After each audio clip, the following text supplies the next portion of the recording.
Bienvenue sur le podcast de Vert. Je suis avec Romain Barbe de l'association Mieux Donner. Donc Romain, est-ce que tu pourrais présenter cette organisation que tu as cofondée et aussi peut-être nous parler un peu de ton parcours personnel, tes intérêts, etc. Ok, mais déjà merci Gaëtan de me recevoir. Donc moi je suis Romain, je suis ingénieur et cofondateur de Mieux Donner. Notre but c'est de vous aider à trouver les meilleures associations en termes d'impact. Et donc Mieux Donner c'est à la fois un site d'information qui essaie de vulgariser les connaissances scientifiques.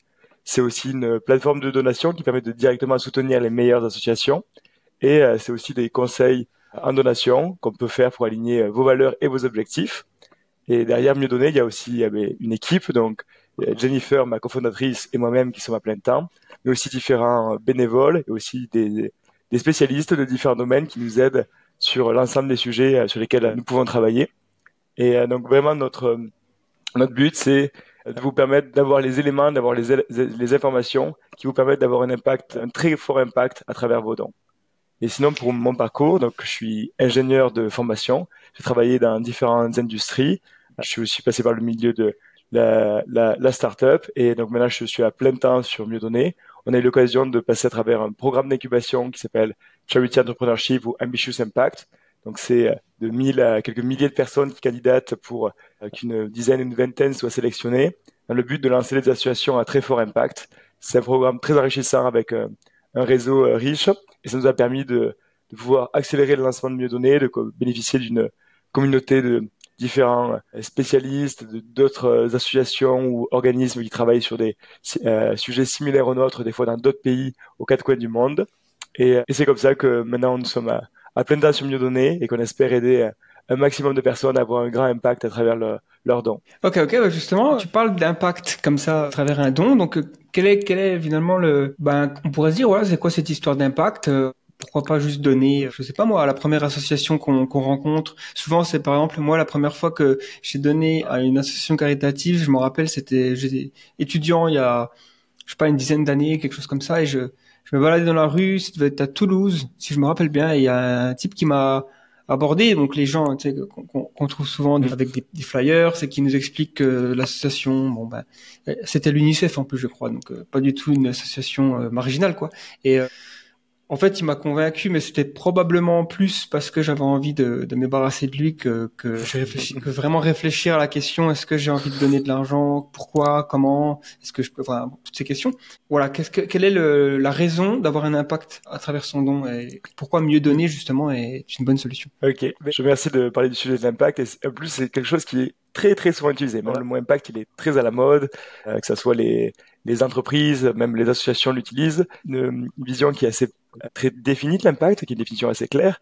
Et quand je parle d'impact final désiré sur les personnes qu'on souhaite aider. Et donc, je parle de choses comme améliorer les années de vie en bonne santé, permettre aux gens d'avoir plus de bonheur, leur éviter des souffrances.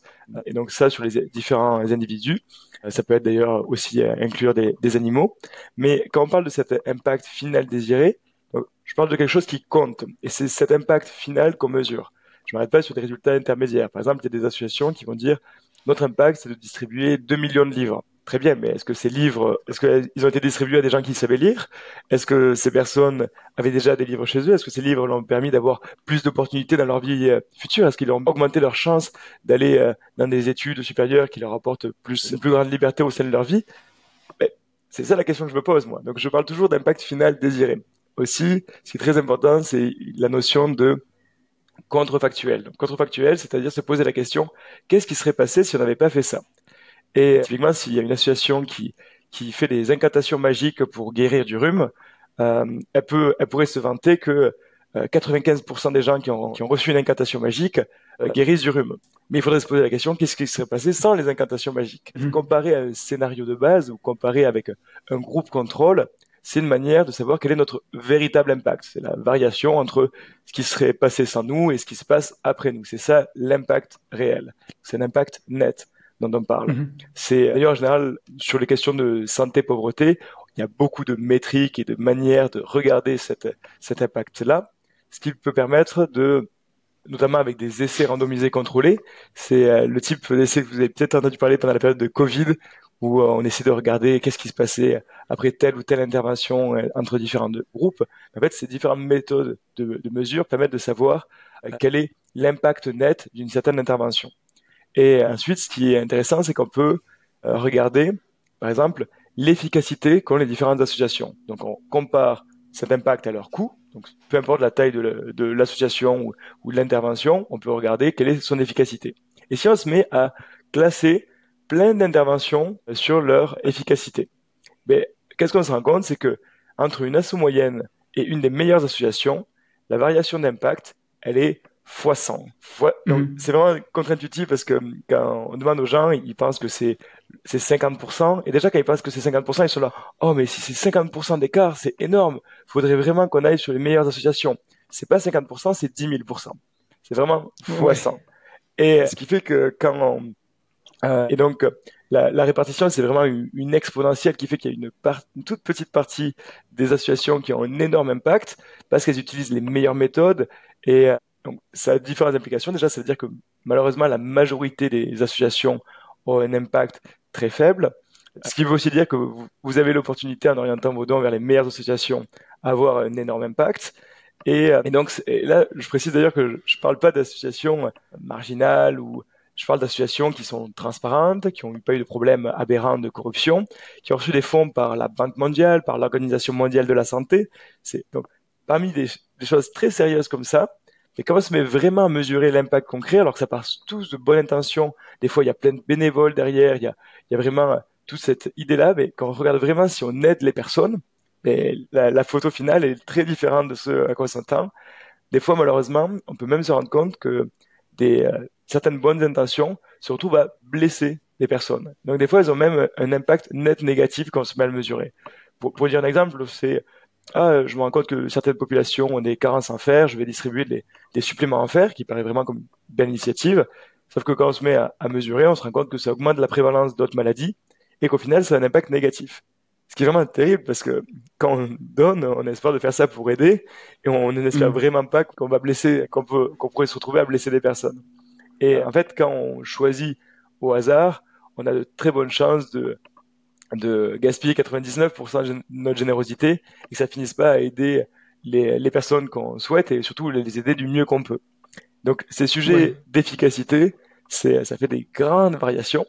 Et donc, avec mieux donner, on est en mode, bon, s'il y a de telles variations, s'il y a des méthodes qui marchent bien mieux que d'autres, si on a des résultats prometteurs, des associations qui ont une capacité d'avoir des fonds supplémentaires et d'aider grandement des personnes, on va essayer de les mettre en avant et de communiquer sur leur efficacité pour que les personnes puissent prendre des décisions en connaissant un peu mieux ce sujet. Oui, ça me fait penser à cette histoire, je crois que j'avais lu ça dans un livre de peut-être William McCaskill, c'était l'association caritative qui part de bonnes intentions de distribuer, je crois, en Afrique des pompes, enfin des puits, enfin des systèmes pour aider de l'eau, les puits dans des villages africains.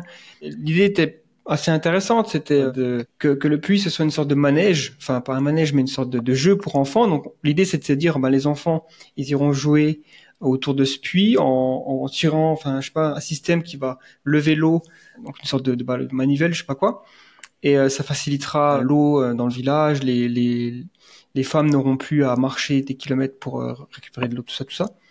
Et ils se sont rendus compte.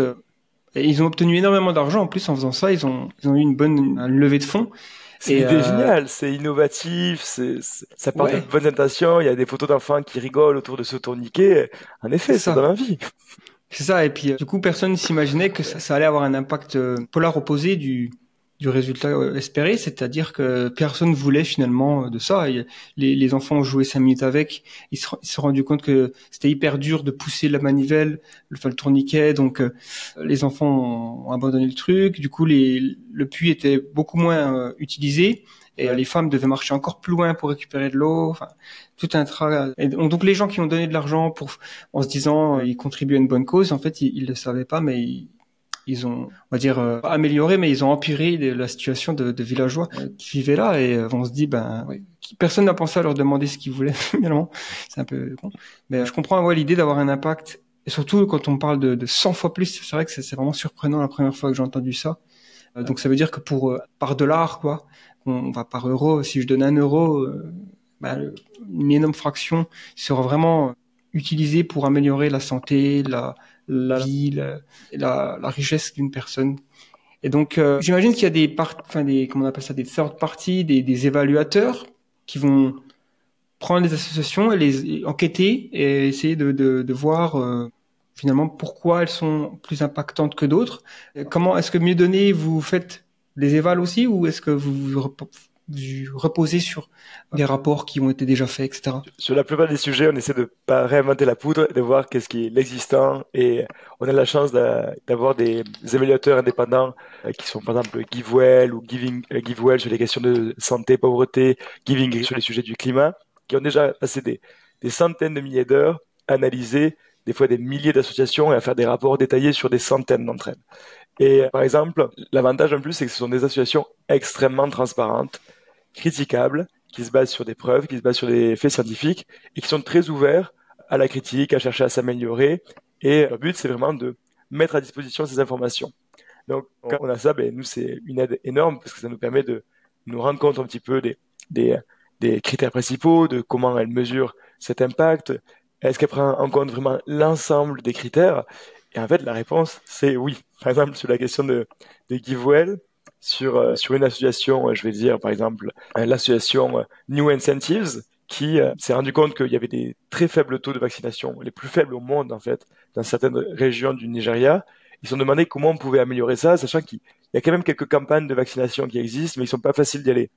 Ils se sont rendus compte qu'en fait, en donnant des modiques sommes de l'ordre de 1 euro ou quelques euros pour encourager les gens à se vacciner, ça permettait de doubler le taux de vaccination dans ces régions-là.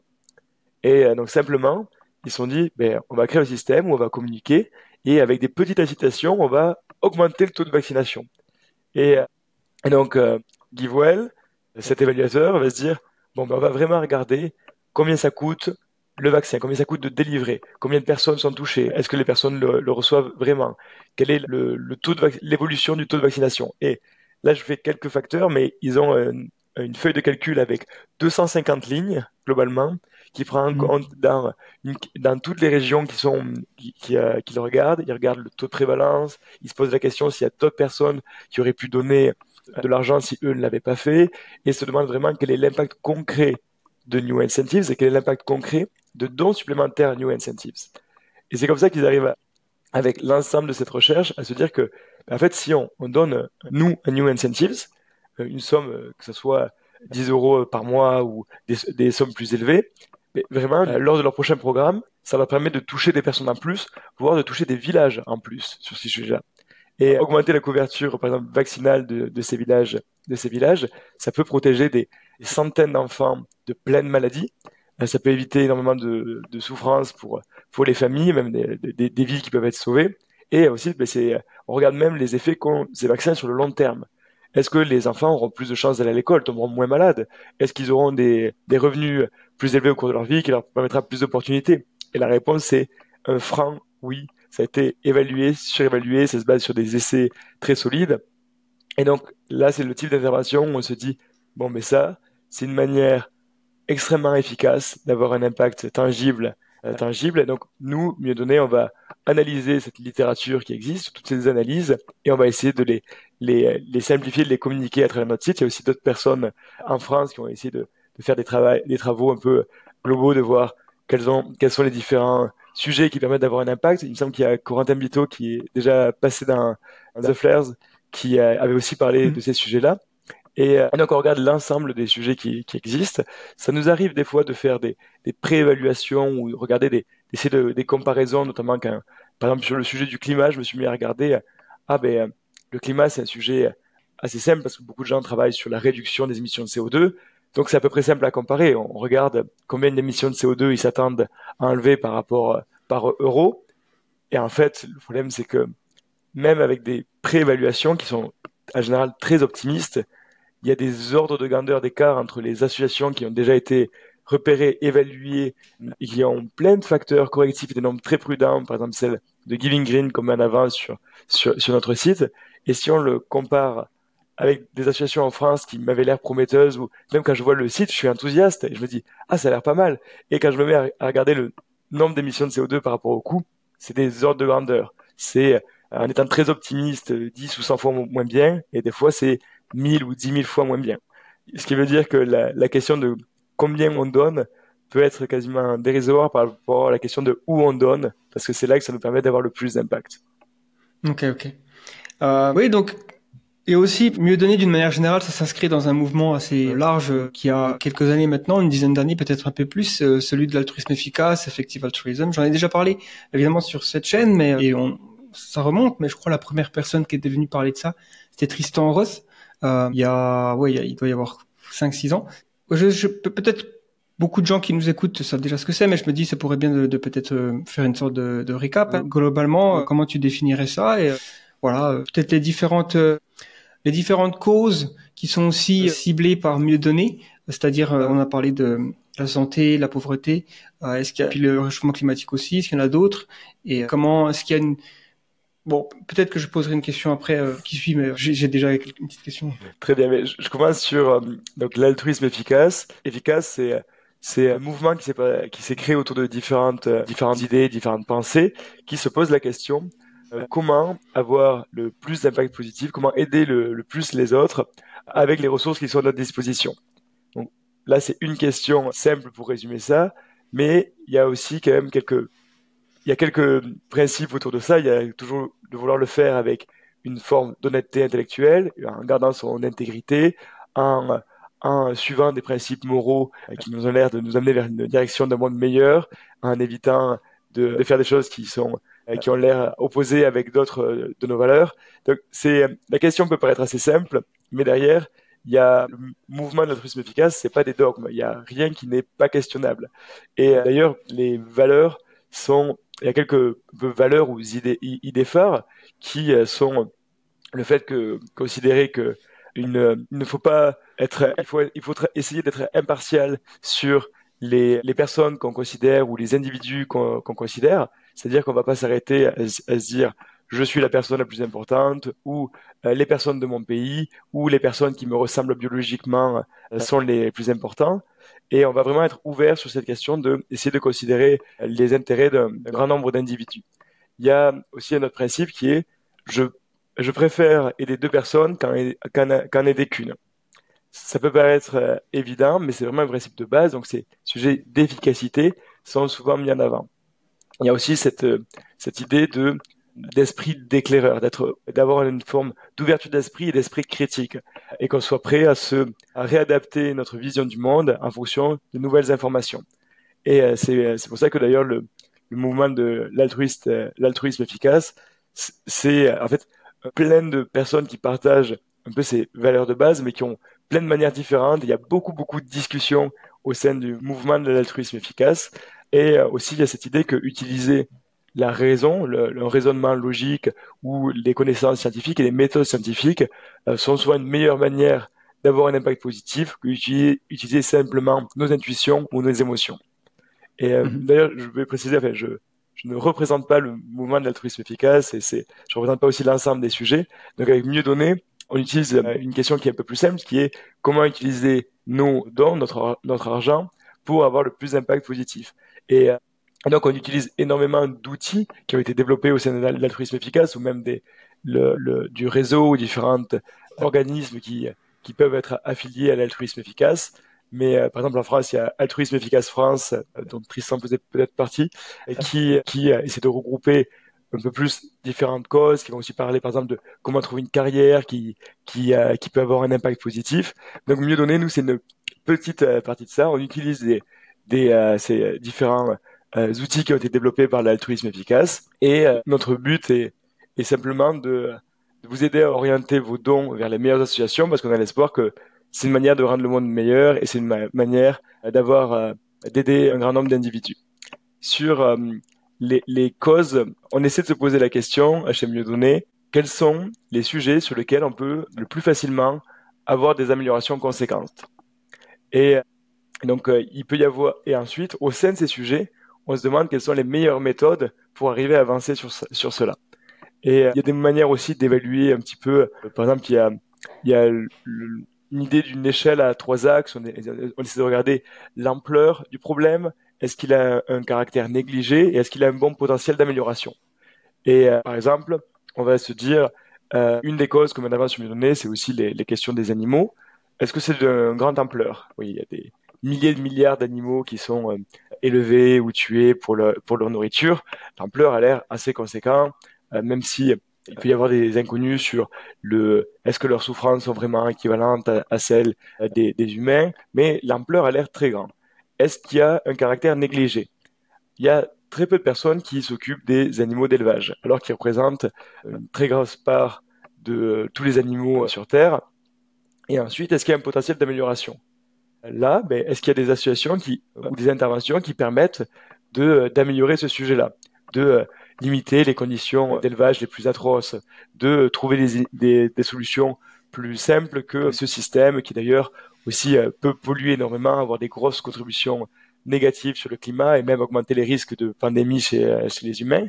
Ben oui, en fait, il y a des solutions qui travaillent sur ces sujets. Il y a des interventions qui ont prouvé leur efficacité à de multiples reprises et donnent des dons supplémentaires pour leur aider à avoir un grand impact.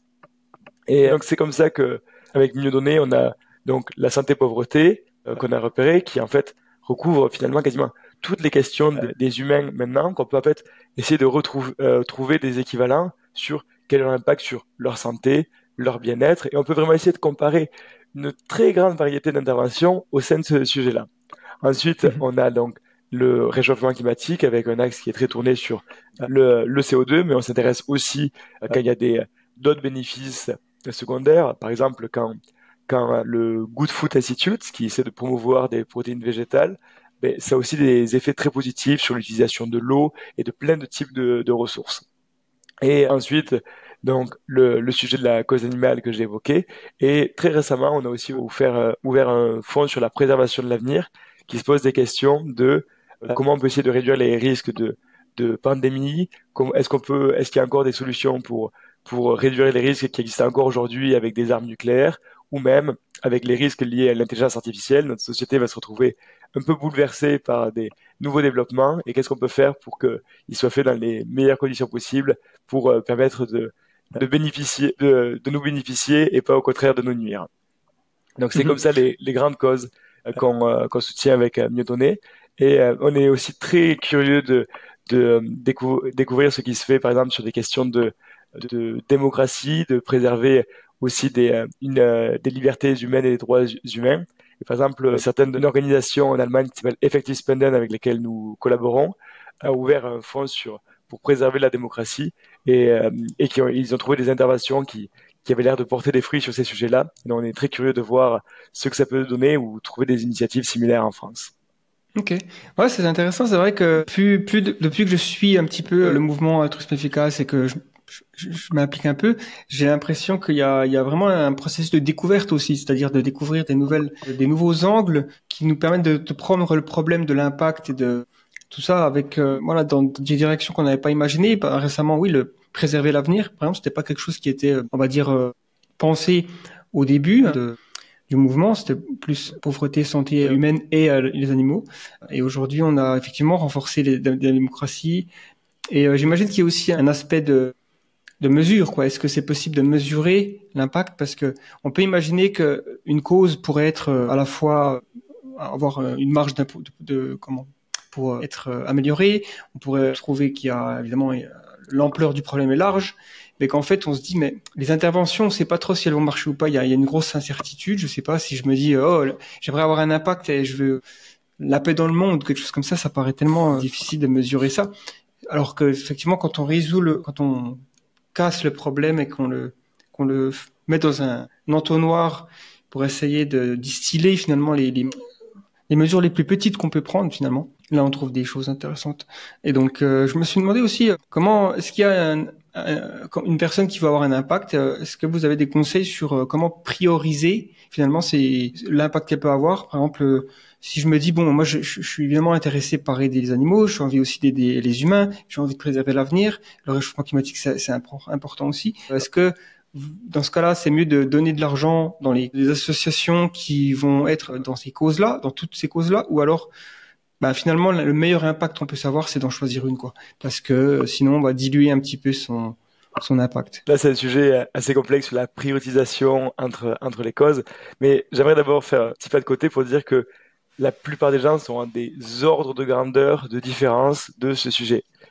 C'est pas entre des sujets qui ont l'air très prometteurs et qui ont l'air d'avoir un énorme impact, comment choisir entre eux, c'est pas le gros du sujet. En France, rien qu'en France, il y a 8 milliards d'euros de donations et il y en a clairement moins d'1% qui va sur des sujets efficaces, c'est-à-dire des causes qui sont efficaces et qui utilisent des bonnes méthodes pour avancer sur ces sujets-là. Donc déjà, il y a un manque drastique de première étape qui est de se poser la question. Et l'exemple que tu as pris tout à l'heure avec quelqu'un dans la rue qui t'invite à donner et qui d'ailleurs utilise des techniques en général de marketing basées sur la culpabilité pour avoir une ressource à court terme qui est ton don, enfin court terme d'ailleurs, ils invitent souvent des dons récurrents pour que la culpabilité à court terme puisse être des dons à long terme. Chez Mieux Donner, on a une vision totalement différente. On a l'espoir que donner significativement et efficacement, enfin donner une portion de ses revenus, enfin, ou faire des dons qui ont une certaine valeur pour nous, et le faire efficacement puisse devenir une norme, que ce soit quelque chose qui soit considéré comme beaucoup plus normal et répandu. Et en fait, si on arrive à parler de ces sujets d'efficacité, de considération d'un plus grand nombre de personnes, déjà, ça fera un changement drastique, parce que si on discute sur comment prioriser entre les quelques personnes qui sont déjà au courant, ou si on a un mouvement plus large de personnes qui sont motivées par ces questions-là et qui sont motivées aussi de savoir que, en fait, il y a des moyens concrets d'avoir un impact. Parce que, par exemple, beaucoup de gens sont découragés de donner à des associations parce qu'ils ont entendu des choses négatives sur certaines associations, ou même parce qu'elles pensent que ça sert à rien de donner aux associations, elles n'aident pas à avancer sur les sujets. Et le fait, je leur fais découvrir qu'il y a une partie des associations qui, elles, a un énorme impact qui est prouvé. Et ça, quand les gens se mettent à donner même des petites sommes, ça peut vraiment avoir un impact drastique parce que c'est très bien choisi. Les dons sont utilisés pour les ressources dont on a le plus besoin, que ce soit des médicaments dans certains endroits, de la recherche sur certains sujets, ou même des personnes sur place qui travaillent. Mais déjà, ça serait des ordres de grandeur plus intéressants que se poser la question avec entre un petit nombre de personnes ou un petit nombre de dons sur comment on priorise entre ces causes qui ont l'air d'être identifiées comme très efficaces. Et d'ailleurs, sur les questions de quelle est la meilleure, mais on se retrouve il y a besoin de beaucoup plus d'hypothèses quand on veut comparer deux sujets différents que quand on compare des sujets et des interventions au sein d'une même cause.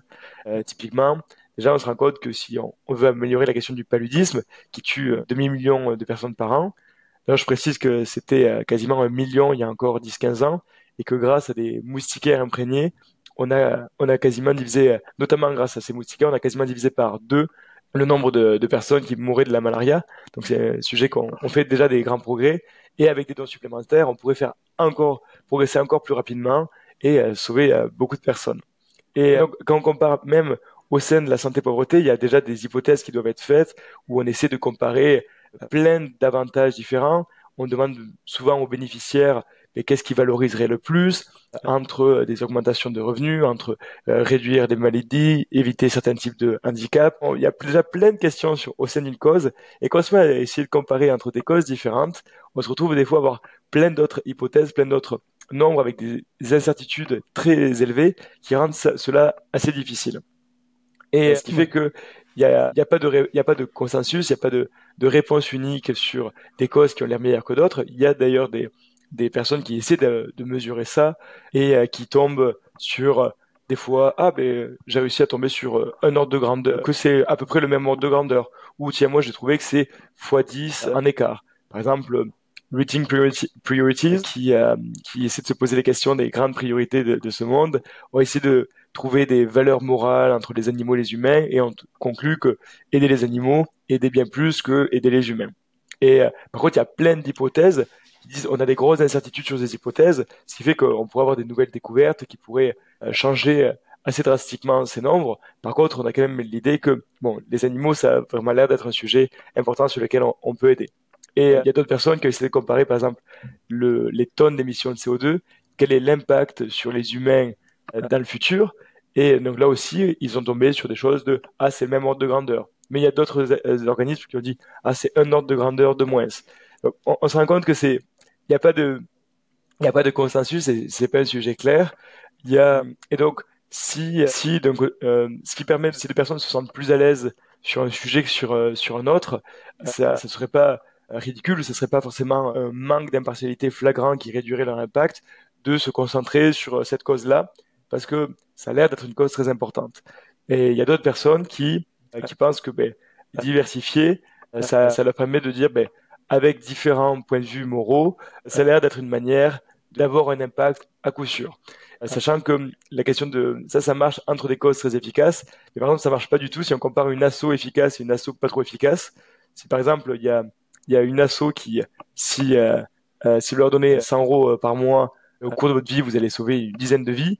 Et si vous dites, ah, tiens, je vais me répartir avec cette autre association qui a quasiment aucun impact, au lieu de sauver une centaine de vies, vous allez sauver 51 vies et quasiment diviser par deux votre impact.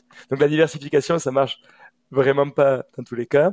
Mais entre des causes, il y a notamment cet argument aussi que il y a une telle variation de méthodes que si on mettait tous nos fonds sur une même cause, et c'est possible qu'après, les meilleures méthodes soient utilisées, qu'on se retrouve à utiliser des méthodes qui marchent bien moins bien pour faire avancer le sujet, et donc au final qu'on n'aurait pas plus d'impact. Donc la diversification entre des causes qui ont un très grand impact et qui ont encore des méthodes prouvées qui permettent d'avoir un gros impact positif, ça peut être une manière d'avoir un impact positif à très long terme, et aussi que si il y a 5 ans, il y avait des sujets qu'on considérait moins ou qu'on pensait moins importants, mais il faut savoir que peut-être dans 5 ans, nos avis personnels peuvent, ou nos valeurs, ou des nouvelles découvertes peuvent nous faire changer sur ces sujets-là. Donc voilà. Donc la conclusion, c'est que à titre personnel, si vous êtes plus à l'aise sur une des causes, personne ne considérait que ce serait une faute morale de soutenir cette cause-là.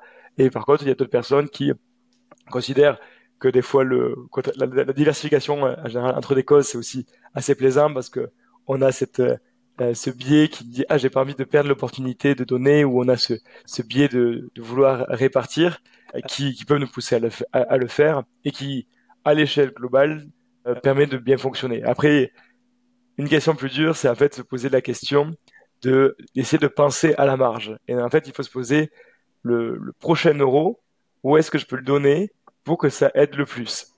Et une fois qu'on l'a donné, il faut se reposer la question pour l'euro d'après. Et ce qui fait que, globalement, si je regarde pas ce qui se passe pendant 2 ans, et j'ai besoin d'une petite mise à jour pour me reposer la question, sur quel sujet je peux aider le plus, quel sujet a eu le caractère peut-être le plus négligé, quel sujet a encore des méthodes efficaces pour avancer sur les causes qui nous tiennent à cœur. Ouais, c'est vrai que cette idée de diversification, elle est plaisante, comme tu dis, parce qu'elle donne un peu la sensation d'avoir un impact dans plusieurs domaines qui nous touchent particulièrement, et de pas se dire, mince, c'est vrai que je néglige un peu ça, alors que pourtant j'accorde de la valeur à cette branche. Et donc ouais, c'est intéressant. Et puis il y a aussi la question de savoir, est-ce que quand il y a une catastrophe, par exemple, une catastrophe naturelle ou une guerre civile, ou en ce moment il y a des guerres évidemment qui font beaucoup parler d'elles, est-ce que tout d'un coup la notion de donner et de son impact, il peut être redirigé vers ces endroits qui sont, on l'espère, limités dans le temps évidemment. Est-ce que vous avez aussi des fois des interventions qui sont dédiées à des catastrophes naturelles, un ouragan qui a frappé une île, ou le conflit dans le Moyen-Orient ou en Ukraine ou je sais pas où, ou est-ce que ça reste finalement marginalement moins impactant que de se consacrer à la pauvreté subsaharienne par exemple? C'est une question tout à fait naturelle, et quand on voit des images choquantes, quand on voit ce type de catastrophe, on peut être vraiment poussé à avoir ce sentiment de vouloir aider, de vouloir contribuer. D'ailleurs, je précise que ce sentiment n'aide pas toujours. Quand il y a eu ce tsunami en 2003 ou en 2004, qui a eu des conséquences désastreuses, on s'est senti désemparé, on a voulu aider, et donc il y a plein de gens qui se sont mis à envoyer des vêtements pour soutenir les populations, qui était vraiment une belle démarche généreuse parce qu'ils souhaitaient aider. Et on s'est vraiment retrouvé à envoyer des tonnes et des tonnes et des tonnes et des tonnes de vêtements, sauf que les populations sur place n'avaient pas besoin essentiellement de vêtements, que les vêtements se sont accumulés à l'aéroport et pouvaient gêner l'arrivée de nouvelles aides, et ils sont retrouvés obligés de brûler des vêtements sur les pistes pour essayer de recevoir d'autres types d'aides.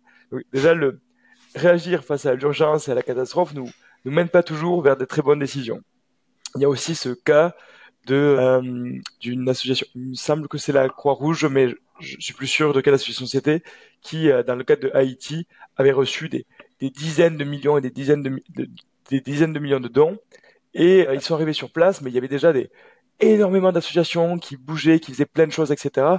Et ils se sont retrouvés où ils cherchaient des choses à faire, il n'y avait pas grand-chose. Et au final, ils ont construit, il me semble, 8 maisons pour l'ensemble des dons. Et tout le reste, il y avait des gens sur place qui cherchaient quoi faire et qui ne trouvaient pas forcément comment aider les personnes.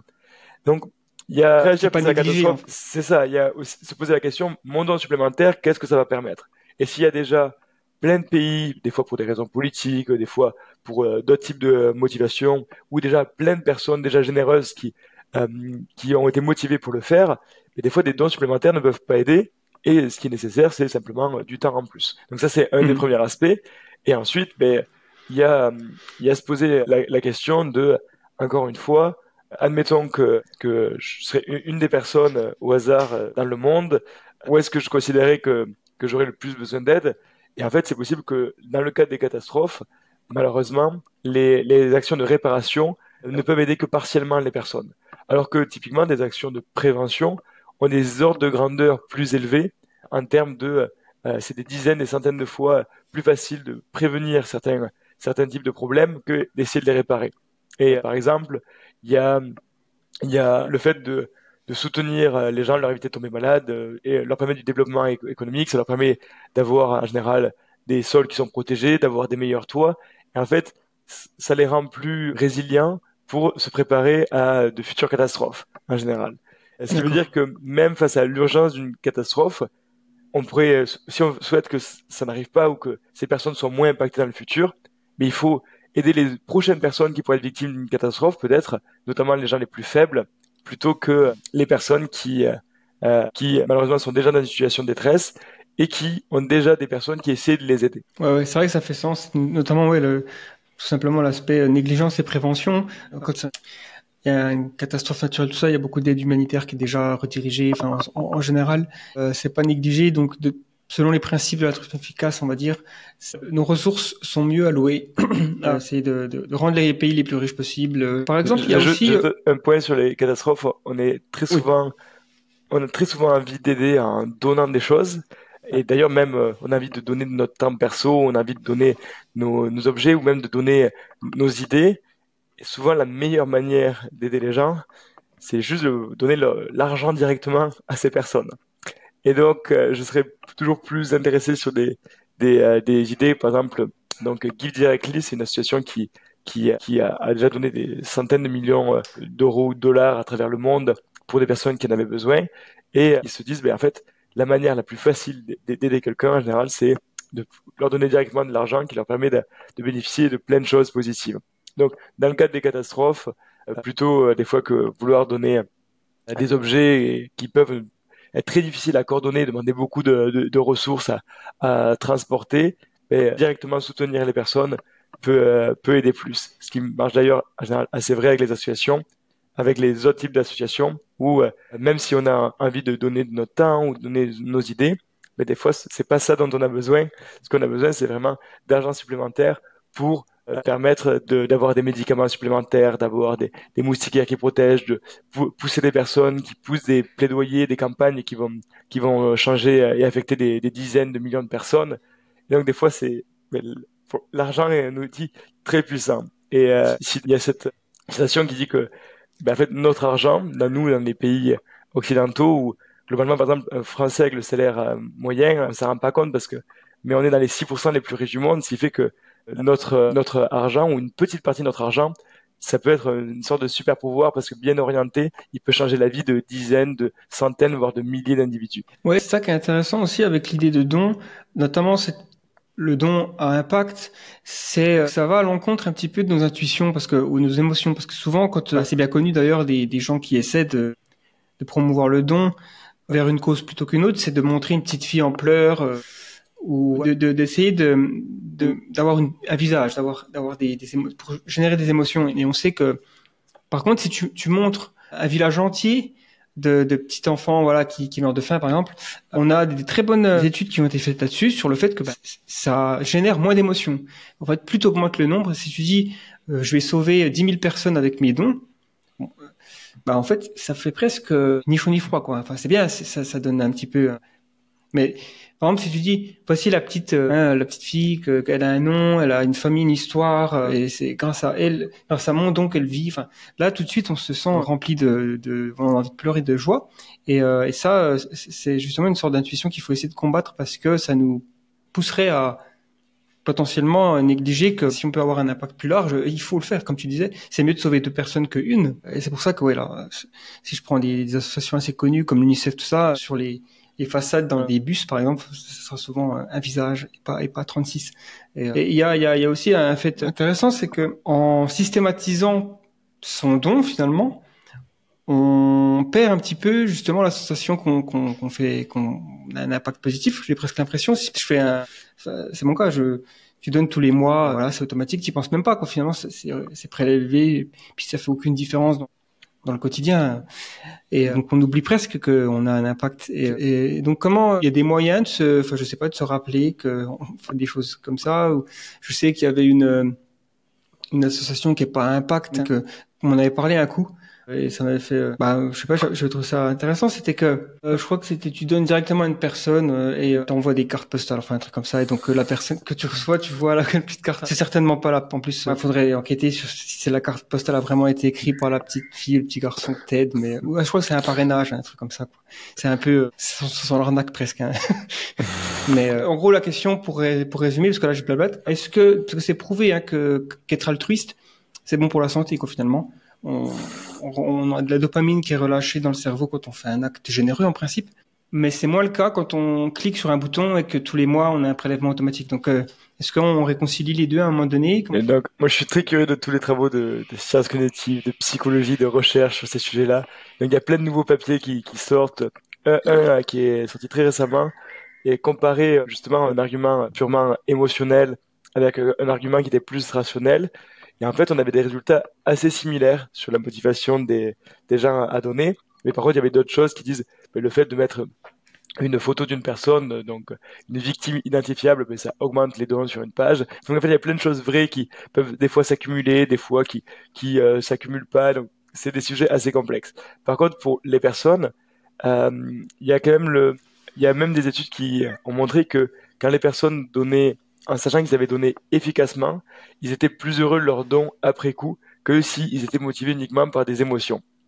Mais sur mieux donner, qu'est-ce qu'on fait pour réconcilier ça? Les personnes qui donnent via notre plateforme, on envoie des rapports d'impact qui disent votre don, combien concrètement on espère, enfin on a calculé et estimé qu'il va aider de personnes, d'animaux, de tonnes d'émissions de CO2.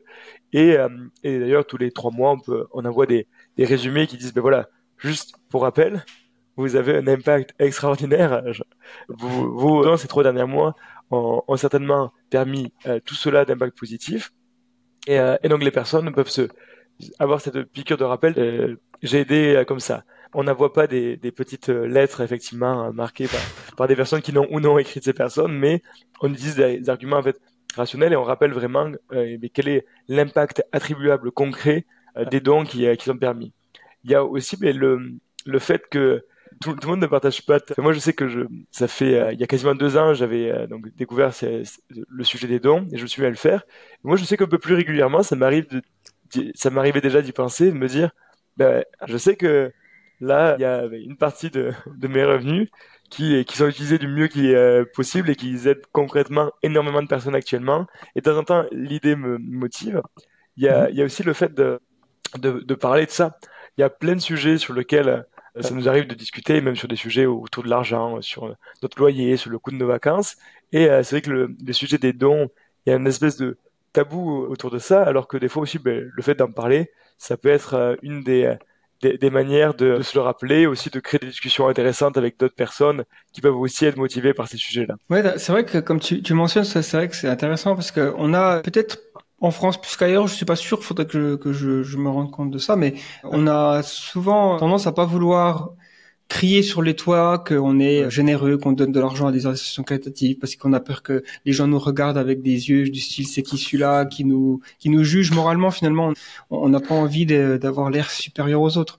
C'est pareil un petit pour, je sais pas, quelqu'un qui est vegan. Bon, sauf qu'il y a une blague qui dit que si tu veux savoir si quelqu'un est vegan, t'as juste à attendre, il te le dira. Mais je sais pas si c'est vrai. Mais en tout cas, je sais qu'il y a peut-être une sorte, mais je pense que c'est aussi lié peut-être à l'histoire de l'Europe en particulier, notamment le judéo-christianisme qui est quand même qui sous-tend la culture historiquement et qui fait que fallait être humble, tout ça quoi. Mais est-ce que ça c'est un truc qui est voire sacrificiel, et donc par exemple oui. le don devrait être un sacrifice sur lequel on ne tire vraiment absolument rien de positif. Je sais que c'est vraiment pas moi ce qui m'a motivé. Enfin, moi oui, j'avais envie d'aider les autres et de les aider du mieux que je pouvais, mais aussi ça me faisait plaisir de donner. Et même je considérais que c'était la chose moralement juste, et même je disais qu'en le faisant, mais je pouvais motiver d'autres personnes à le faire. Et en fait, quand on se met à en parler en évoquant ça, en évoquant notre propre expérience, en évoquant les raisons qui nous ont poussé à le faire, ou même le plaisir un peu plus, qui a l'air presque un peu plus égoïste, mais qui est en fait aussi une de nos motivations réelles, mais quand on en parle comme ça, ça sonne très différemment que vouloir se vanter, parce que c'est plus partager une expérience, partager une émotion, et d'ailleurs c'est accepté très positivement par les personnes. Déjà, il faut aussi se rappeler que la moitié des gens en France qui donnent, et encore une plus grande proportion même chez les personnes qui ont moins de 35 ans. Et donc, il y a très bonne chance que si vous parlez de ce sujet-là, vous avez un sujet en commun avec une personne en face de vous, parce que quasiment plus de la moitié des gens donnent. Et donc, ça peut être l'occasion de parler d'un sujet. Et au même titre que si vous aviez une passion, un truc qui vous a motivé, vous serez content de pouvoir en discuter avec vos proches, avec vos amis. Le sujet du don peut aussi être un de ces sujets-là, mais il y a de bonnes chances que les personnes soient... Si en plus vous avez tiré des bénéfices positifs, enfin, vous êtes content de le faire, mais c'est possible qu'il y ait d'autres personnes qui soient motivées de le faire. Si vous avez vu un film qui vous a plu, ou une série qui vous a plu, vous allez pouvoir en parler avec vos amis, et vous n'êtes pas meilleur parce que vous avez entendu parler de cette série ou de ce film avant eux, et non plus ils sont pas obligés de le faire, vous n'allez pas les forcer à voir ça, mais juste vous pouvez parler de ça, parler de ce que vous avez senti en le faisant ou en regardant le film, et peut-être que ça va motiver d'autres personnes à le faire, et partager ça. Là, ça aura un plus l'avantage que, là, on parle beaucoup des personnes à l'échelle individuelle, mais il faut bien se rappeler que derrière, la différence entre donner efficacement ou ne pas donner, c'est des vies transformées, c'est des villages qui peuvent se développer également, c'est plein de souffrances évitées, c'est des maladies à pas éviter, c'est des gens qui permettent de se développer, et des communautés qui peuvent vraiment foisonner bien plus. Donc, et là, on parle beaucoup à l'échelle individuelle, mais il faut bien se rappeler aussi que il y a des impacts extraordinaires qui sont aussi attendus des résultats de ces dons pour les personnes que vous souhaitez soutenir à travers vos dons. Ça renvoie à l'idée de normaliser le don finalement. Ce soit quelque chose qui, comme tu dis, t'as vu un film hier soir, oui, tout le monde regarde des films, t'as donné, ouais, moi aussi, parce que tout le monde donne. C'est l'idée, c'est l'objectif. Je savais pas d'ailleurs qu'en France, la moitié des gens donnent, c'est énorme. Enfin, j'avais l'impression que la France était un pays assez, pas tellement généreux dans ce sens-là. Ouais, donc c'est surprenant. C'est des chiffres de l'Ipsos de 2023. Après, il y a d'autres manières de poser les questions, etc. Et donc, les chiffres peuvent varier entre 35 et 70% en fonction de est-ce qu'on parle de dons à des associations, est-ce qu'on parle de donner plus généralement, est-ce qu'on parle que de dons financiers, ou est-ce que c'est reporté, est-ce que ce sont des dons qui ont été reportés fiscalement ou non. Donc voilà, il y a des variations, mais de dire que ces chiffres de l'Ipsos, c'est 51% des personnes ont donné à des associations au cours des 12 derniers mois, et ce chiffre est encore plus grand pour les personnes entre 20 et 35 ans. Donc je pense que ça pourrait motiver des gens qui pourraient se dire je vais rejoindre cette moitié-là, quoi. Parce que il y a aussi, ça veut dire n'ayez pas peur de parler de ça. Enfin, c'est hyper courant. Exactement. Oui. Du coup, est-ce que des fois ça vous arrive à travers vos activités, tout ça, de rencontrer des objections, des gens qui vont être, il y a des arguments contre la philanthropie, peut-être. Là, c'est peut-être une barre assez haute, mais enfin, d'une manière générale, qui se disent, bon, je sais pas. J'ai pas déjà beaucoup d'argent, pourquoi je donnerais encore en plus ou je préfère prioriser les gens de mon village, de ma communauté, je donne à l'église locale, je donne au SDF à la limite. Est-ce que ce type d'argument, vous le rencontrez de temps en temps? Est-ce qu'il y en a d'autres aussi? On peut d'abord commencer sur le côté efficace. Donc, quelles sont les choses opposées? J'aime bien cette conception du philosophe belge Stein Bruyers qui parle il y a 3 paniers différents sur lesquels on peut allouer nos ressources. Il y a le panier qui est nous-mêmes, qui est s'occuper de nous, qui est purement égoïste. Il y a un panier qu'il y ait des choses qui sont nos amis, nos proches, ou des choses qu'on sent une connexion intime avec ça. Et enfin, un dernier panier qui est vraiment aider les autres du mieux qu'on peut. Il dit qu'on peut vraiment répartir comme on le souhaite sur ces différents paniers-là. Et donc, il y en a un qui est purement égoïste, il y en a un qui est en fait un mélange d'égoïsme et d'altruisme. Et si on donne une asso parce que elle est proche de nous, parce qu'elle nous parle, ou parce que on a une attache émotionnelle particulière à cette association-là, mais c'est cette espèce de mélange d'égoïsme et d'altruisme. Et il y a cette chose qui est assez nouvelle, un concept qui existe très peu et dont très peu de gens parlent, qui est cette idée un peu plus d'altruisme pur, qu'on fait ça parce qu'on souhaite aider les autres du mieux possible. Et donc, donc mieux donner, nous on parle que de celui-là. C'est quand on donne parce qu'on souhaite aider les autres, qu'on aide à le faire le mieux possible. Mais s'il y a des causes qui vous tiennent à cœur, ou si vous voulez soutenir le club de sport de votre village, il n'y a pas de jugement de valeur sur ces sujets-là. C'est dans le cadre où vous voulez aider le plus qu'on vous donne des critères et des informations pour vous aider à avoir plus d'impact. Et donc c'est totalement ok que les gens peuvent attribuer comme bon leur semble l'allocation entre ces deux sources, mais c'est vrai que si aujourd'hui il y a quelqu'un qui donne que parce qu'il y a quelque chose qui est proche d'eux, ils peuvent se poser la question, est-ce que j'ai pas envie de donner une partie de mes dons, ou ajouter des nouveaux dons pour soutenir des causes qui permettent d'aider un très très très grand nombre de personnes. Et donc ça, c'est l'argument un peu de « Ah, mais moi, j'ai mes causes qui me tiennent à cœur. Ouais. Très bien. Si tu as encore envie de les soutenir, n'hésite pas. Mais peut-être qu'il y a aussi ça à considérer. » Et sachant qu'il y a d'autres personnes qui se disent « Bon, mais moi, je considère que je dois être le plus impartial possible, et que si je peux aider bien plus, je préfère tout donner pour faire les choses qui aident le plus. » Et ça leur permet d'aider beaucoup de personnes et d'avoir de l'impact positif, mais c'est leur propre préférence personnelle. Donc il y a mieux donné, on n'a pas de jugement de valeur sur ce sujet-là. Ensuite, il peut y avoir aussi des critiques, parce que si on accepte que il y a des méthodes qui aident bien plus que d'autres, ça veut dire que nous on va prioriser les méthodes qui aident le plus, par conséquent déprioriser des méthodes qui fonctionnent moins bien. Et donc, il y a des gens qui sont attachés à des méthodes particulières parce que elles leur ont plu, parce que leur ont parlé un jour. Un jour, ils ont reçu un livre, ils ont une expérience personnelle avec la réception de ce livre. Ils veulent encourager des distributions de livres pour l'éducation. Donc, c'est des gens qui sont pas attachés sur l'idée d'apporter plus d'éducation, plus d'années d'école, plus d'opportunités aux gens, mais ils sont attachés à des méthodes particulières. Et donc, c'est vrai que mieux donner, ils vont pas se reconnaître là-dedans, parce que nous, on n'est pas là pour défendre des méthodes, mais pour défendre ce qui aide le plus les personnes. Et donc, là, il peut y avoir des gens qui... Mais dans ce cas-là, ça revient sur le truc que je parlais des deux paniers. Mais dans ce cas-là, si c'est pas, la motivation, c'est pas d'aider le plus possible les gens, c'est parce qu'il y a un attachement particulier à cette cause-là. Et donc, on parle pas forcément de la même chose. Et donc, une bonne partie des questions qui peuvent se poser sont faites sur des plans assez différents. Et ensuite, plus généralement, sur la philanthropie, donc là, il peut y avoir des critiques où, par exemple, il y a des gens qui disent « Ah moi, je préférais que ce soit les gouvernements qui s'occupent de ça. Je préférais que le gouvernement du Rwanda ou du Bénin, ou enfin d'autres pays, soit beaucoup plus fort, qui ait un système de santé très développé, et qui soit capable, comme nous en France, de mettre des centaines de milliers d'euros, voire des millions d'euros pour aider les gens à rester en bonne santé. » Ce à quoi je leur réponds « Oui, moi aussi. » J'espère vraiment que les gouvernements puissent se développer et aider bien plus leur population. Par contre, aujourd'hui, à mon échelle, je sais pas comment le faire.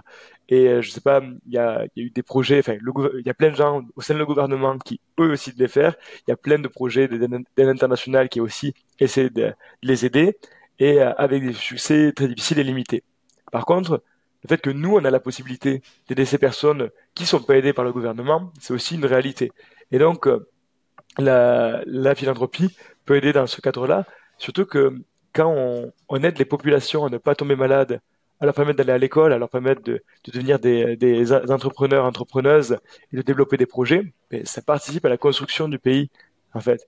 Et donc même les choses qui ont l'air très incrémentales, on se dit, quand je donne des pilules des supplémentations en vitamine A pour éviter que des gens tombent malades, deviennent aveugles, ou même éviter que par exemple des parents doivent s'occuper, ou qu'ils doivent s'occuper de les amener aux hôpitaux, voire des fois d'avoir des deuils à porter d'enfants qui perdent. Mais quand on évite ça, on change les communautés, on leur permet de se développer bien plus, et de permettre de s'impliquer activement dans leur futur pays ou dans leur futur gouvernement. Une partie des critiques de la philanthropie, c'est j'aimerais que ça soit différent. Donc j'aimerais que la philanthropie, ça soit pas le meilleur acteur pour faire ça. Et moi aussi, je pourrais le souhaiter, mais à ce jour, c'est pas le cas. Et qu'est-ce qu'on peut faire nous? On peut soutenir du coup cette association qui essaie d'avancer efficacement sur ces sujets. D'ailleurs, je précise qu'il y a aussi une partie de la philanthropie qui, elle, s'est impliquée à la place des États, sans concertation avec les États, et qui a pu avoir des effets négatifs sur la construction de certains projets. Et donc, la philanthropie en soi n'est pas forcément bien, comme on l'a pu le voir tout à l'heure, mais par contre, la philanthropie à impact, qui a des hauts niveaux de diligence, qui discute avec différents acteurs, qui prennent les avis des bénéficiaires, elle a un impact très positif. Et une dernière critique qu'il peut y avoir, c'est assez rare en France, mais des gens qui pensent que on devrait être entièrement dans un monde libéralisé, capitaliste, et que la philanthropie ne devrait pas exister, et que toutes les personnes qui pensent à leur propre intérêt font ça pour aider du mieux possible les autres à long terme, et donc chacun devrait se concentrer sur son propre intérêt sans jamais donner. Là, ça pose la question de, mais, très bien, mais qu'en est-il pour les personnes qui, elles, n'ont pas cette possibilité de se développer, d'entreprendre? Mais qu'elles sont faites sur ces personnes-là, ou même des personnes qui souffrent de gros handicaps? Mais là, il faut une certaine forme de générosité et de philanthropie pour aussi les inclure dans notre société. Donc c'est pour ça que des fois, même dans les systèmes qu'on pourrait imaginer les plus capitalistes, mais il y aurait toujours certains manques que la générosité devrait pouvoir combler. Oui, c'est un petit peu la philosophie de Ayn Rand, j'imagine, en Amérique, surtout, qui l'ultra-libertarianisme, ou je sais pas comment. Mais il y a aussi une critique, des fois, que j'entends, enfin, c'est rare, mais c'est aussi quelque chose que j'entends, c'est, finalement, c'est plus les milliardaires qui devraient donner, quoi. Quand on regarde bien, c'est ce qu'ils font, je veux dire, enfin, il y a quand même beaucoup d'argent distribué par des grands milliardaires. Et oui, bon, mais ça n'empêche pas, l'un n'empêche pas l'autre, en fait. C'est un peu ça aussi. Parce que, comme tu disais, si tu dis que seuls les riches devraient donner, là, ça pose la question, qu'est-ce que ça signifie être riche? Et par rapport à l'ensemble de la population, les 8 milliards de personnes sur Terre, on est riche, quoi. Si je vivais en France, en Australie, en Amérique, en Europe en général, voilà, c'est clair. Donc, justement, ce qui m'amène à juste peut-être une question vachement liée, c'est l'idée de cet engagement de 10%. Du coup, je pense que peut être intéressant d'en parler maintenant, parce qu'à l'échelle personnelle, finalement, on pourrait toujours se demander, ok, je veux bien donner, mais je me pose la question, combien? Est-ce qu'il y a un chiffre qui correspond mieux? Est-ce que je donne 1 euro par mois, ça va paraître un petit peu, je sais pas, j'ai presque honte de donner si peu, mais est-ce que si je donne 50% de mes revenus, là, ça paraît être ça devient un sacrifice pour le coup, parce que peut-être que ça va empêcher certaines de mes ambitions personnelles de se manifester. Enfin voilà, donc est-ce que tu peux nous parler de cet engagement de 10%? Donc il y a un petit personnel, c'était il y a 2 ans à travers un livre il y avait une mention de cet engagement des 10%, qui était de donner 10% de ses revenus à des associations à fort impact. Et après quelques secondes de réflexion, je me suis dit, si je me mets à vivre avec 90% de mes revenus, je pense que j'aurais une vie tout à fait convenable et que je souffrirais pas de manque drastique. Et je sais que ces 10%, ils seraient convertis ou utilisés là où il y en a le plus besoin et là où ils peuvent aider un grand nombre de personnes. Et donc, moi, ça m'a motivé, cette idée-là. Et donc, j'ai pris cet engagement des 10% qui est simplement, par exemple, donc sur le site de Mieux Donner, il y a cet engagement à donner où on peut du coup s'engager à prendre ces 10%. C'est pas quelque chose qui va sur votre compte bancaire et qui vous prend l'argent. C'est vous qui faites une déclaration quasiment à vous-même, mais aussi que vous pouvez partager publiquement, que vous allez donner un pourcentage de vos revenus, par exemple dans le cadre de l'engagement TES sur une certaine période, où vous allez vous engager à partir de maintenant à donner 10% de vos revenus. Et donc ça peut être d'ailleurs à vous de décider si c'est par mois, par l'année, ou même si vous voulez reporter d'une année sur l'autre, dans certains cas un peu plus complexes, mais généralement les gens le font de manière soit mensuelle, soit à la fin de l'année, ils se posent la question, combien je donne en tout cette année et à qui je donne, et passe quelques heures à se poser ces questions-là. Mais en tout cas, je suis clairement pas le seul à avoir fait ça. Il y a quasiment 10 000 personnes à travers le monde qui ont pris l'engagement des 10%, et ils font ça parce que ils pensent que le monde pourrait être plus juste qu'il est, que le monde est peut-être trop inégalitaire aujourd'hui, que ces personnes-là peuvent contribuer. Des fois, ils le font parce que ils sentent aussi qu'ils ont une obligation morale de contribuer, mais d'autres personnes le font par parce qu'ils sont motivés par cette idée-là, ils ont aussi l'idée que ça peut motiver d'autres personnes. Et le chiffre de 10% d'ailleurs, il est totalement imparfait, donc c'est d'ailleurs donner au moins 10% de ses revenus, parce que ça peut dépendre si nos revenus augmentent drastiquement au cours de notre vie, par exemple. Ce chiffre a différentes origines, donc même dans certaines religions, on peut retrouver cette idée de 10%, mais globalement, c'est quelque chose qui est à la fois significatif, c'est quelque chose qui permet grandement d'aider les autres, mais qui, dans la plupart des cas, ne nous met pas en danger financièrement et nous permet toujours de nous développer, d'avoir des choses sympas. Et d'ailleurs, ce 10%, enfin, c'est quelque chose, il faut donner quelque chose dont on se sente à l'aise, dans tous les cas, quelque chose qui nous motive. Et il y a d'autres manières. Tout à l'heure, c'est que j'ai répondu sur il y a des gens qui s'inquiètent que s'ils donnent, ils auront moins pour eux, ou qui seront financièrement en danger. Oui, aussi une question que je me suis posée, c'est si je découvrais qu'un de mes collègues était payé que 90% de mon salaire, est-ce que je serais inquiet financièrement pour cette personne? Et la réponse était non, globalement, je n'étais pas très inquiet si cette personne avait que 90% de mon salaire. Ou si, par exemple, j'essayais de pousser pour avoir une chouette augmentation de 10% à la fin de l'année, et si finalement je l'ai pas, est-ce que cela me changerait mes projets totalement mes projets futurs? Mais peut-être pas. Et donc, cette question l'engagement des 10%, mais c'est quelque chose qui aujourd'hui a déjà motivé énormément de personnes. C'est un mouvement qui connaissait aussi de faire grandir en France. Il y a encore des gens la semaine dernière qui ont pris cet engagement des 10% via notre site. Et on espère que ça puisse être quelque chose qui se diffuse et qui touche un grand nombre de personnes. Et la question des gens plus élevés qui peuvent donner, vous avez aussi les personnes qui touchent plus que d'autres personnes qui touchent moins, d'autres personnes qui touchent moins. Et en fait, vous pouvez être ce premier acteur ou actrice qui se mettent à mettre le pas vers un mouvement plus durable et permettre de diffuser cette idée de générosité efficace. Parce que il y a l'idée de donner au moins 10% vers des associations à fort impact. Donc c'est aussi l'idée de souhaiter significativement aider les autres. C'est pas que s'enlever quelque chose, c'est aussi vraiment se permettre d'aider les autres. Et sur cet engagement des 10%, il y a aussi des gens qui se sont posé la question, mais qu'est-ce que la meilleure version de moi-même ferait aujourd'hui? Ça serait peut-être prendre cet engagement des 10%, ou sinon même me faire un premier pas là-dedans et dire, par exemple, là, je vais donner quelques pourcentages de mes revenus pendant 12 mois, parce que d'ici 12 mois, ma condition de vie va peut-être changer, et ça peut me permettre d'avoir un impact plus grand. Mais d'ailleurs, je crois que Gaëtan t'a mentionné tout à l'heure que toi, tu donnais déjà. Est-ce que peut-être tu peux parler de ta réflexion que tu as eue sur les donations, ou qu'est-ce qui t'a motivé à faire ça? Ouais, c'est vrai. Comme je disais, j'ai découvert l'altruisme efficace il y a peut-être 6-7 ans, plutôt à la fois avec des intérêts de la philosophie morale que j'aimais bien lire à l'époque, Peter Singer, etc.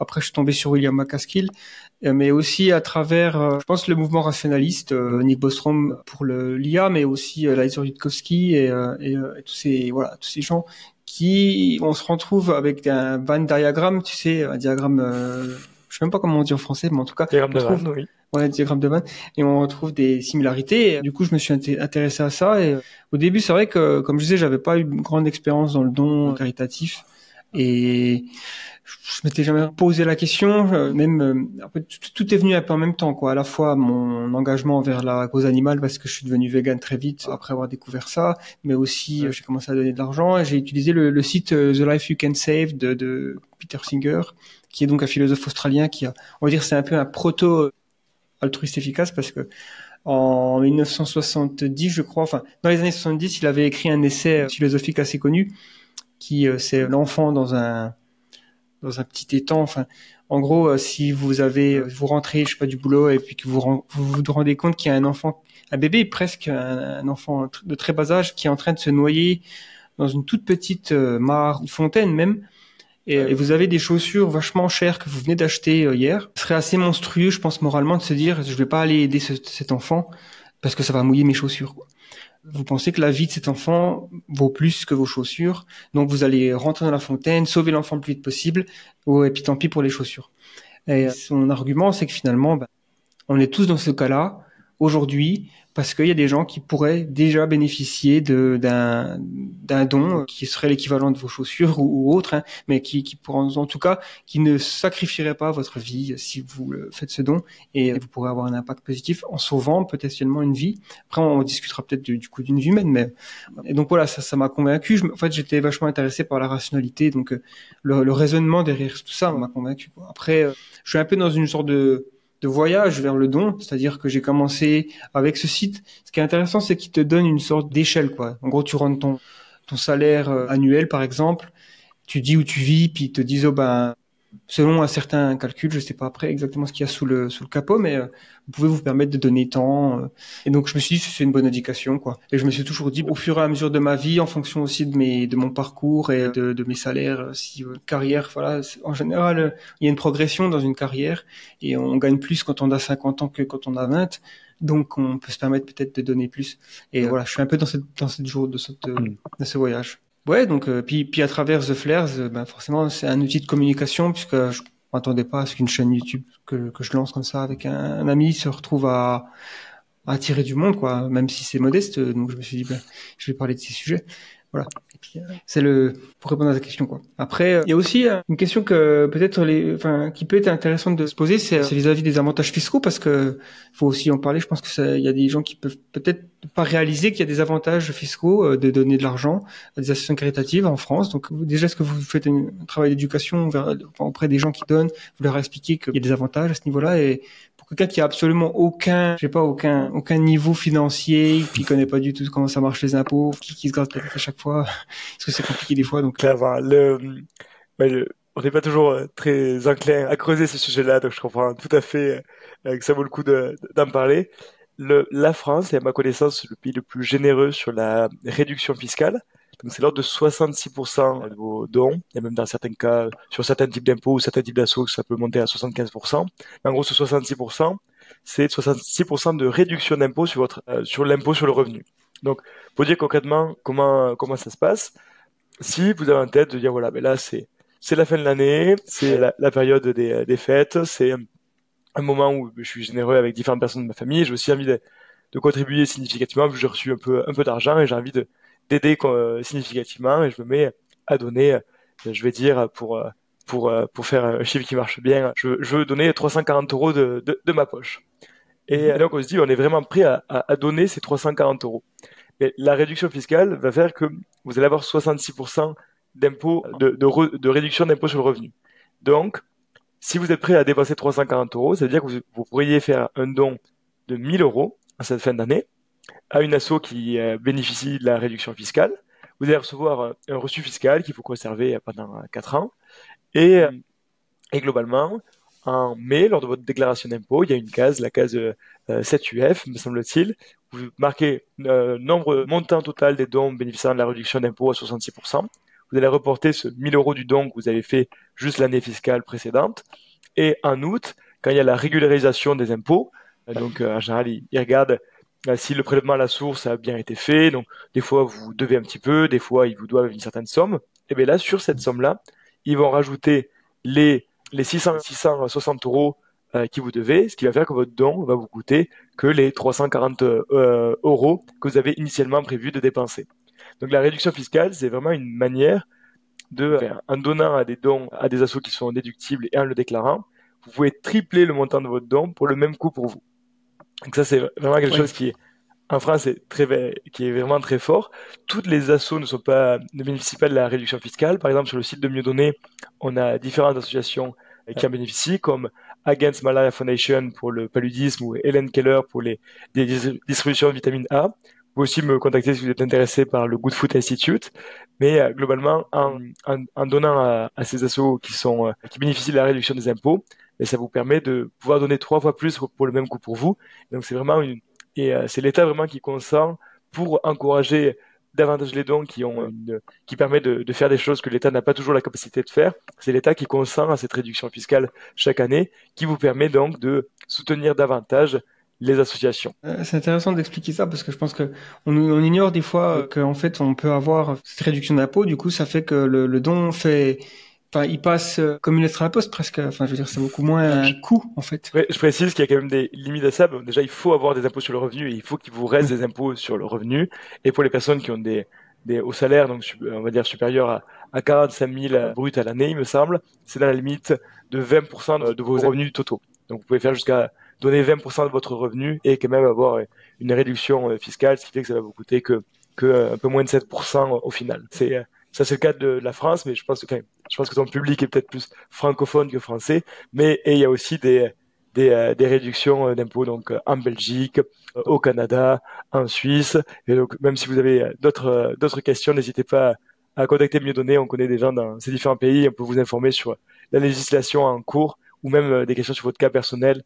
N'hésitez pas à venir en discuter. Ça peut être l'occasion d'avoir bien plus d'impact en soutenant davantage les associations. Très bien, très bien. Et donc, je mentionnais le coût d'une vie humaine, par exemple, parce que des fois, on peut se dire, une façon de savoir si on a un impact, c'est de se dire, est-ce que je sauve des vies grâce à mon don, parce que il n'y a pas grand-chose de plus fort, quoi, sauver une vie. Et si c'était quelque chose qu'on faisait de manière régulière, quand, je sais pas, les pompiers sortent une personne d'un immeuble en feu, sauver une vie, ça doit quand même marquer une personne à vie. Enfin, je veux dire, le faire physiquement, hein, que ce soit un enfant, n'importe quelle personne, quoi. Et du coup, on pourrait se demander à travers nos dons, est-ce qu'à un moment donné, on sauve des vies, vraiment, et donc comment c'est calculé. Et il y a aussi ce concept, je crois, de Quality Adjusted Life Year, année de vie ajustée en fonction de la qualité, qui est souvent pris en compte dans l'évaluation d'un don. Donc voilà, ces deux concepts, peut-être les découvrir. Donc, d'abord, la question le coût d'une vie humaine, elle est infinie. On peut pas mettre de chiffres sur une vie humaine. La valeur d'une vie humaine, elle est unique. On peut pas la remplacer. On devrait être prêt à payer des milliers de milliards d'euros, toutes nos ressources et brûler l'ensemble des choses qu'on peut pour sauver une vie. Donc, en soi, on peut pas être capable de mettre un prix sur une vie facilement. Par contre, en fait, on le fait de manière implicite, de plein de manières différentes. Par exemple, l'État français, quand ils se disent on va aménager ce rond-point qui coûte 150 000 euros et qui permet d'avoir 10% de chance d'éviter un mort au cours de ces 30 prochaines années, implicitement, ils viennent mettre un prix de 1,5 million d'euros pour une vie et ils disent ça vaut le coup de le faire.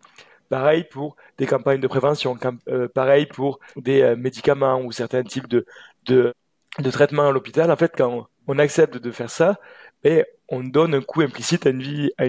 Et par exemple, en France, le gouvernement, il est prêt en moyenne, ça dépend de plein de choses, à mettre 3 millions d'euros pour sauver une vie. Donc ça, c'est le coût statistique implicite d'une vie humaine en France.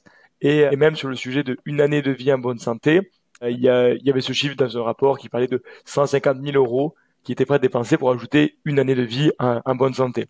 Par exemple, s'il y avait un traitement qui permettait à quelqu'un de gagner, de rester, de repousser sa maladie d'un an et d'avoir une année qui est pleine en pure santé, et ça ferait une année de vie. Donc, tu as dit d'ailleurs ajuster au niveau, à fonction de la qualité de vie. C'est parce que par exemple, si cette personne serait quand même un peu malade et pas totalement en bonne santé, mais ça serait peut-être pas une année de vie en bonne santé, mais 0,9 ou 0,8. Donc c'est ça le côté d'ajuster. Et donc ça, c'est les chiffres pour le cas de la France et même pour le cas de l'OCDE donc les pays développés. Ce chiffre de 3 millions, c'est aussi un chiffre qui est utilisé par l'OCDE. Et donc, maintenant qu'on se pose la question de sauver une vie, déjà, il faut vraiment qu'on ait en tête que il y a plein de définitions parce qu'en soi, des fois, une supplémentation de vitamine A d'un euro, elle peut sauver une vie si ça tombe sur la bonne personne, qui allait vraiment être malade, etc.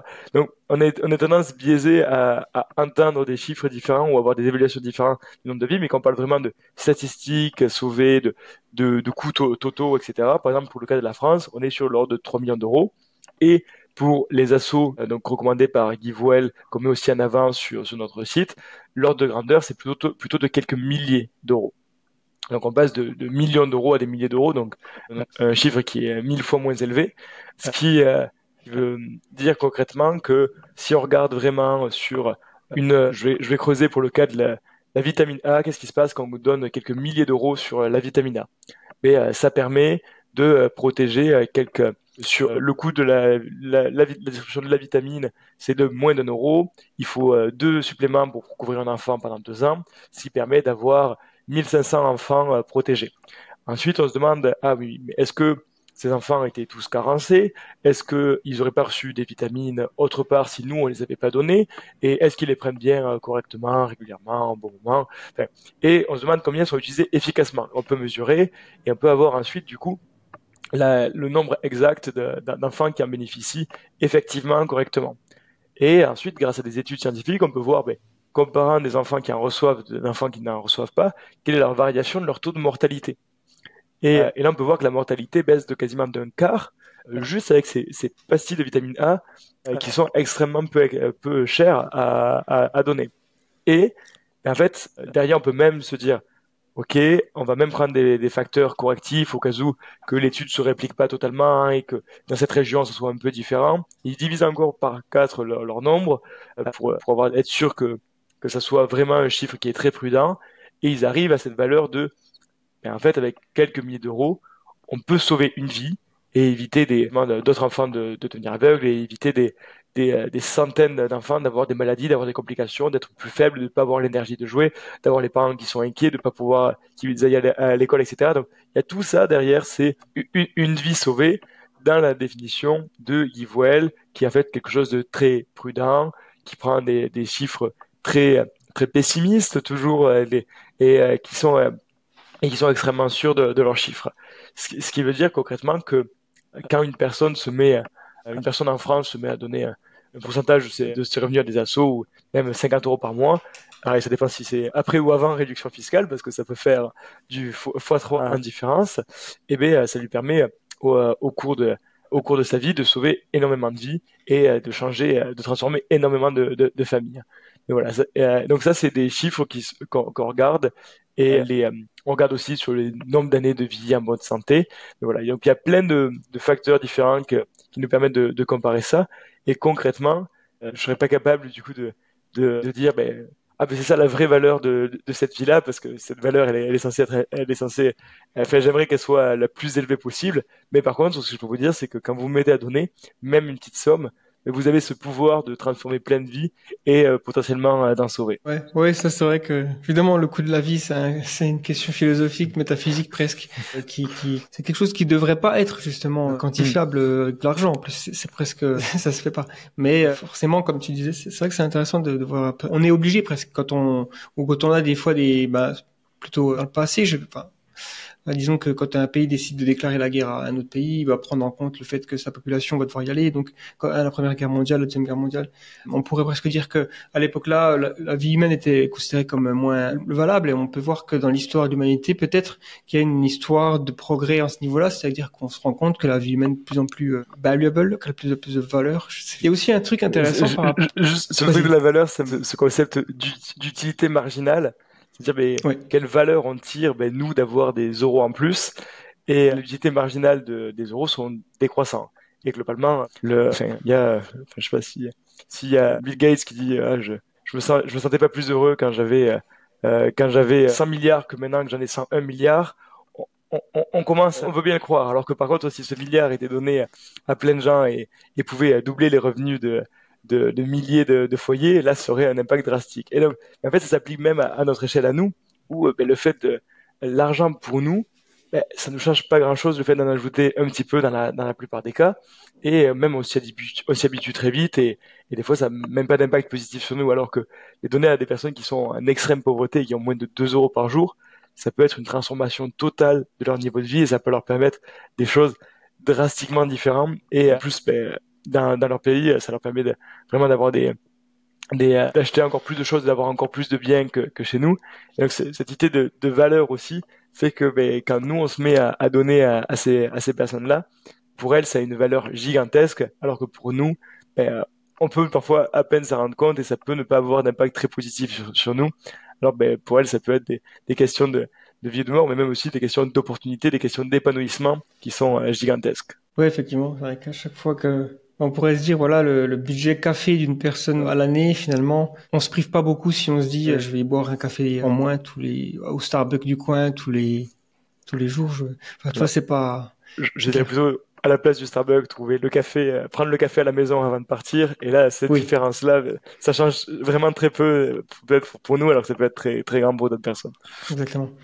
Et il y a aussi, donc, tu as mentionné au début de cette conversation, le fonds pour la préservation de l'avenir. Du coup, ça, c'est vraiment une thématique qui est très, très the flair. On parle beaucoup du futur de l'humanité. Et donc, est-ce que, bon, c'est d'une manière générale, j'imagine, lié au long-termisme. Et est-ce que c'est un fonds? J'imagine que c'est une sorte de grosse cagnotte qui va ensuite être, je sais pas après, qu'est-ce qui se passe avec, comment ça se passe? Puisque c'est vrai que j'imagine que c'est un peu plus vague, du coup, préserver l'avenir. Comment on peut avoir un impact positif sur ces questions-là? Parce qu'on a l'impression déjà, on s'adresse à des personnes qui sont pas encore nées, forcément nos descendants, ou alors, potentiellement nos enfants, évidemment, les petites générations qui sont nées il y a pas longtemps vont être dans l'avenir, même nous. Mais après, voilà, l'échelle de temps, ça dépend. Mais du coup, comment fonctionne ce fonds? Qu'est-ce qu'il contient? Donc, c'est un fonds pour essayer de réduire les risques qui sont déjà présents aujourd'hui, donc et essayer de réduire les risques qui pourraient même être existentiels, c'est-à-dire qui pourraient avoir des impacts drastiques et même pouvoir faire disparaître l'humanité. Mais globalement, c'est donc tous les 6 mois, donc avec Effective Spenden en Allemagne, donc différents fonds en Europe, on permet aux gens de soutenir ce fonds, et après on discute avec différents évaluateurs comme Longview Philanthropy ou même le EA Long Term Fund, et on se pose la question, quelles initiatives en Europe peuvent nous permettre de réduire le plus des risques sur ces sujets-là. Et donc ils cherchent des centres de recherche qui leur manquent des fonds pour un chercheur de plus qui pourrait faire un papier qui aide vraiment, certaines associations qui parlent de ces sujets-là, d'autres personnes qui font des think tanks, du lobbying et qui ont des projets très précis et qui peuvent permettre de mettre sur la table des sujets qui nous concernent nous et qui pourraient avoir des conséquences très négatives sur nous. Et donc, il y a le fait que en soutenant ce fonds, tous les 6 mois, ils sont utilisés dans des initiatives qui parlent avec les bonnes personnes, qui travaillent sur des sujets de recherche qui n'auraient pas été creusés s'il n'y avait pas eu ce fonds. Donc c'est globalement se poser la question de comment se mettre dans des conditions les plus propices, comment on peut éviter qu'il y ait des nouveaux types d'armes qui soient vraiment contre nos valeurs ou nos principes qui soient développés, et aussi que l'intelligence artificielle, par exemple, qui a des développements drastiques et très rapides maintenant, et n'influence pas négativement nos vies, et qu'on passe aussi, qu'on pousse pour certaines, par exemple, régulations qui permettent de limiter les risques. Et donc, globalement, ce fonds, c'est une cagnotte qui, tous les 6 mois, est dirigée vers des projets qui ont le chance d'aider le plus sur ces sujets. Donc, on a à ce jour pas d'association constamment sur ces sujets-là, parce que c'est un sujet qui peut changer très rapidement, et on se pose toujours la question de quel est le prochain sujet qui a l'air d'avancer. Et c'est un secteur qui est un peu moins mesuré et répétable, mais quand même, on se base toujours sur des associations qui ont des méthodes très bonnes, qui ont des théories du changement qui priorisent bien leurs tâches. Donc en fait, on regarde plus, est-ce qu'elles ont une bonne heuristique, des bonnes logiques, des principes très solides? Est-ce qu'ils travaillent sur des causes qui ont qui ont des chances très négatives d'impact, voire des réductions de ces impacts en termes de taille? Et donc ça, c'est ça qui est regardé et qui tous les 6 mois est orienté vers des initiatives qui permettent de rendre le futur de l'humanité peut-être plus souhaitable, ou en tout cas au moins le futur de l'humanité pour le permettre dans le plus de chances possible, quoi. Très bien, très bien. Bon, je pense qu'on a atteint la fin de cette conversation. La dernière petite chose, ce serait juste de nous dire comment les auditeurs de ce podcast, s'ils veulent s'impliquer, s'ils veulent soutenir Mieux Donner, mais aussi tout simplement utiliser Mieux Donner pour avoir un impact positif. Quelle est la démarche? Donc, de toute façon, forcément, je mettrai tous les liens dans la description, mais je te laisse le mot de la fin pour pitcher si tu veux. De toute façon, moi, je suis pas forcément là pour pitcher. Je donne à disposition des ressources pour aider les personnes à s'orienter. J'espère que là, aujourd'hui, vous avez une meilleure vue sur qu'est-ce que c'est que l'impact positif ou les différences entre les associations. Et globalement, on parle beaucoup de ces sujets sur notre site web où on a différents articles. Il y a aussi la possibilité de suivre notre newsletter où tous les mois, on va vous envoyer des petites actualités sur ces sujets-là. Et derrière, vous avez cette possibilité de commencer le changement que vous voulez voir dans le monde et par exemple vous mettre à donner efficacement via directement notre plateforme, ou aussi en me contactant. Moi, je suis toujours ouvert pour avoir des discussions à ce sujet-là et pour échanger en fonction de vos valeurs, vos objectifs, où est-ce que vos dons peuvent aider le plus possible. Peut-être même que l'engagement des 10% dont j'ai parlé ou un engagement test, donc juste un certain pourcentage de vos revenus pendant une certaine période pourrait vous convenir. Mais globalement, je vous dirais, restez informés sur ces sujets-là et parlez aussi de ça parce que c'est possible que dans votre entreprise, il y ait déjà des dons qui soient faits et qui soient pas forcément faits pour aider le plus possible. Et je peux aussi accompagner les entreprises sur ce sujet ou même parmi vos proches ou dans votre famille, qui est des gens qui donnent et qui seraient ravis de découvrir un petit peu plus des nouvelles manières de donner, des manières de donner qui pourraient être encore plus transformatives chez les personnes. Et donc, restons en contact. Moi, n'hésitez pas à me contacter à titre personnel. Suivez les actualités des associations à impact et aussi, restez en contact avec d'autres personnes qui partagent vos valeurs, qui vous permettent d'avoir un bon impact et d'avoir une vie qui soit pleine de sens et qui puisse motiver d'autres personnes à suivre. Super, merci beaucoup Romain pour ta participation à ce podcast. Merci Gaëtan de l'invitation et à très vite.